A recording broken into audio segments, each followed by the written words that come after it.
Hello everyone! You're about to hear a brief summary of the movie Let's Go to Prison. Enjoy watching. John Leshitsky has just been released from prison after his third stint. He's been drawn to the dark side since childhood. At just 8 years old, John stole a van that had a huge lottery check inside. However, he couldn't cash it. Guilty, the judge declared. Society needs to be protected from worthless scum like you. The verdict, 7 years in a juvenile detention center. That's how the system turned John into a desperate criminal. At 18, he tried to rob some mailmen but completely emptied his gun when he decided to scare them. The sentence? 4 years. If stupidity were a crime, you'd get a life sentence. 6 months after serving his time, the same judge sent John back behind bars for car theft. Once free, the guy decided he had to get revenge on the judge. But here's the problem, the old man had already passed away 3 days ago. In anger, the repeat offender shot up a phone booth. Then, in a bar, he came across an article about the judge's son, Biederman, opening a memorial. It seems John finally found someone to take it out on. While Nelson Biederman was giving a speech, the criminal broke into his car. There, he stole some change, emptied an inhaler, and even spat in the coffee. Twice. Nelson turned out to be quite a jerk. He squanders money and yells at the board members of his father's foundation. John drives alongside, keeping an eye on his target.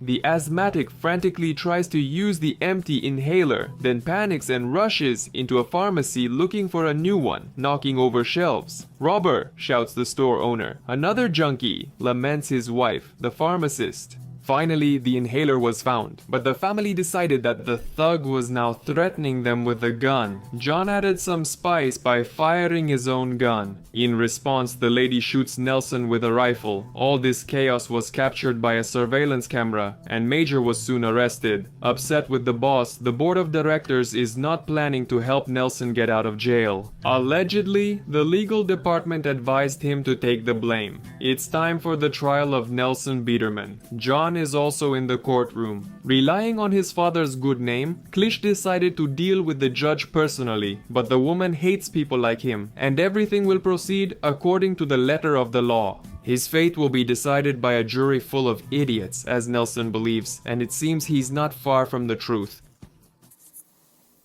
A finger is torn off and reattached. Dwayne, his deputy, personally took on the task of defending Biederman, and he deliberately spouts complete nonsense, while also recalling the movie Jurassic Park. In the end, the jury found Nelson guilty of attempted robbery and sentenced him to a term of 3 to 5 years, which he will serve in Rosemar prison.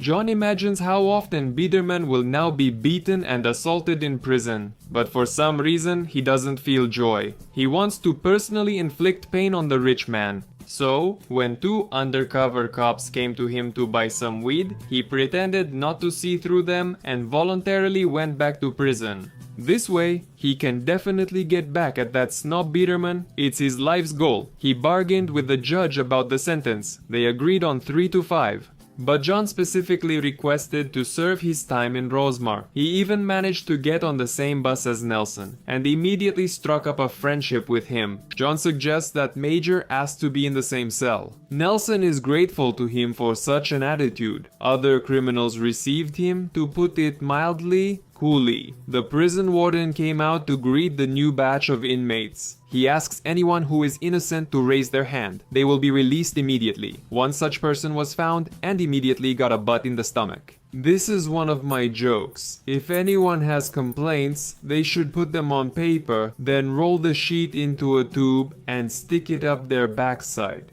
Warden advises the newcomers.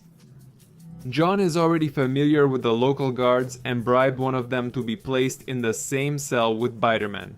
Nelson moves down the corridor and is frightened by the murderers and thieves yelling at him. Finally, he reached his cell, a space of 2 square meters. He sat on the floor and immediately burst into tears. Johnny advises him to stop before others see. Otherwise, he won't last until next week. John demands his cellmate show him his beastly grin, but he made a face as if he was constipated. It costs $54 a day to maintain 1 prisoner in the United States. On a national scale, that's 75 million a day, or 28 billion a year. It might be easier to just let them steal car stereos.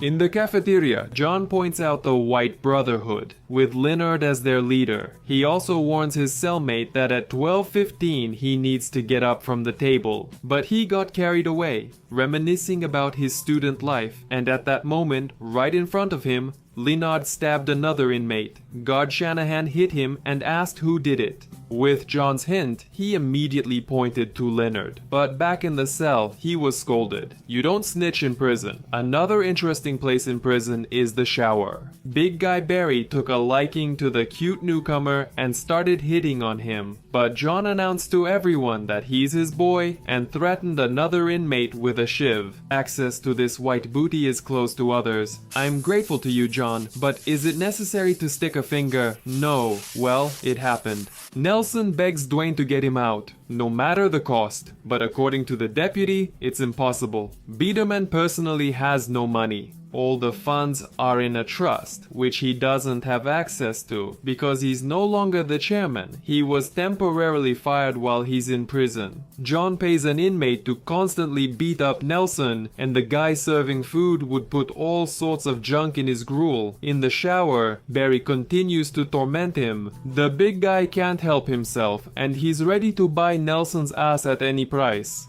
And the criminal agreed. Shanahan called John for trash duty and left the cell open. Nelson immediately had a bag thrown over his head and was dragged away. He was thrown into a cell where candles and garlands were already lit. Barry followed him in and suggested that Belyash relax and have some wine, which he brews in the toilet. But then he held a knife to his guest's throat when the guest lied, saying Barry's butt wasn't fat. The big guy can't stand lies. Then he explained that Nelson is now his property and must please him. But they won't rush things. To start, Nelson will give him an Eskimo kiss. And the men rub noses. Fat Barry is quite the romantic. He won't jump on Belyash right away. He'll court him first. When Nelson was writing a letter to his pen pal, who turned out to be a little kid, one of the Nazis peed on him. That's how he delivered a message from Leonard. Today, he's getting out of solitary. Johnny tells him that the other inmates are already betting on where exactly Leonard will take him down. Naive Nelson approached Leonard to apologize for what happened.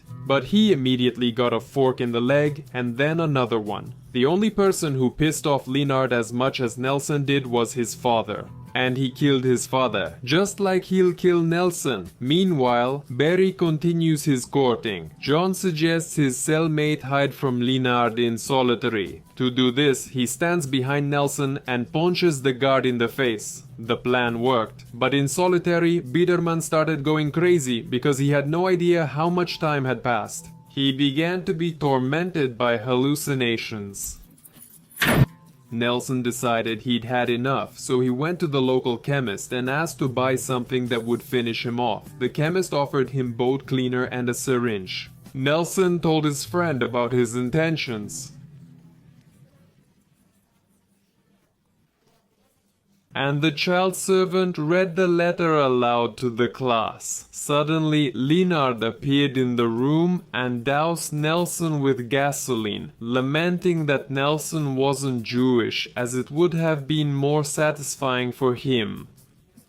Surprisingly, Nelson puts up a good fight and smashes the killer's face. Suddenly, he dropped a syringe filled with cleaner. Lynette thought it was Shareva, gave himself a shot, and immediately collapsed. Unexpectedly, Lupik dragged the corpse of the Nazi leader into the hallway, but Johnny was the most surprised. This was clearly not part of his plan. From that day on, everything changed for Nelson in prison. From now on, the White Brotherhood was on his side. Biederman became the boss and could now pressure anyone. However, matters of the heart remained unresolved. Barry had grown to love Nelson over the past few months. It hurt him that Nelson didn't share his feelings. In an emotional moment, the big guy almost strangled Nelson in the bathroom. Our hero felt ashamed for breaking Barry's heart. Then, Nazis burst into the bathroom to protect their boss, but he asked them not to touch the lovesick giant. John accidentally ended up in solitary confinement, and when he got out, he saw that Biederman was already running the entire prison, and had even organized a musical with the inmates. John is furious about how things are turning out, and it's him that Nelson thanks for preparing him for life in prison. The revenge plan went to hell, and tomorrow is Biderman's parole hearing. Nelson's big black friend is helping him prepare for the important day. John entered the cell and gave Nelson a farewell gift, a can of soda, and wished him luck at the hearing. Biderman was suspicious. The can was already open for some reason. However, the cellmate pretends to be offended by his friend's suspicion. They've been through so much together, and he demonstratively takes a sip. Nelson apologized and downed the entire can in one gulp. A second later, he fell unconscious, and John vomited what he had swallowed into the toilet. Together with an accomplice, he carried Nelson's body somewhere. The next day, the commission members ask Biderman if he's ready to return to society. Of course, he replies, unaware that the words "white power" have appeared on his forehead. Naturally, he was denied release. Nelson immediately attacked the snitch cellmate. During the fight, he finally confessed that it was all about his father, the judge. Warden Shanahan is upset that the inmates had a brawl without him. He schedules the fights and suggests they settle it on Friday in the yard. It will be a fight to the death. The loser will die, and the winner will be killed by Shanahan himself. To ensure the local gladiators don't cheat, a guard was left with them. All the inmates are not only placing bets, for example, whether a skull will be cracked or an ear bitten off. A visitor came to Biderman. It's Barry. The commission decided that he has reformed, and it's all thanks to Nelson. But he can't be happy without his fish. He wants to get him out. I'll only get out of here in a body bag. Then let them send a bag for two. You replaced my family and Barry. Nelson came up with an idea. He called Dwayne and informed him that if he stays in prison, he will transfer control of the fund to his son. And according to the charter, he will manage everything until Nelson's release. He adopted someone in prison. What are you doing in my office, punk? The warden is also aware of the upcoming fight to the death and bets $50 on the newcomer. So it's Friday. The fighters enter the arena to the shouts of the inmates. The rules are simple. The one who dies first loses. Nelson pulled out a screwdriver, but his opponent was even better prepared. One shiv flew into a bystander. The second broke against Nelson's homemade bulletproof vest. But they saved the main weapon for last. Syringes filled with colorful chemicals. Nelson delivered a fatal blow, but he was also struck in the back. A draw, concluded Shanahan, and dispersed the spectators. They're dead. All right, take them away before they start to stink. Biderman was buried. His only heir turned out to be his adopted son. He received $8 million. Barry didn't leave the cemetery. He took out a shovel and by evening had dug up his adoptive father. Earlier, he had ordered a special compound from the chemist Nelson that would put him in a coma, and Barry bribed the coroner. Nelson was about to leave, but Barry reminded him of the deal to save John. If it weren't for that idiot, we wouldn't have met. Former enemies settled their scores. A year passed. Barry and Nelson opened a winery called WEAKLING. One critic didn't like their wine, but John and a couple of former inmates who worked there started pressuring him. And the man promised to give it 100 out of 100. Although this nasty swill with an ammonia aftertaste is disliked by everyone, even the winemakers themselves.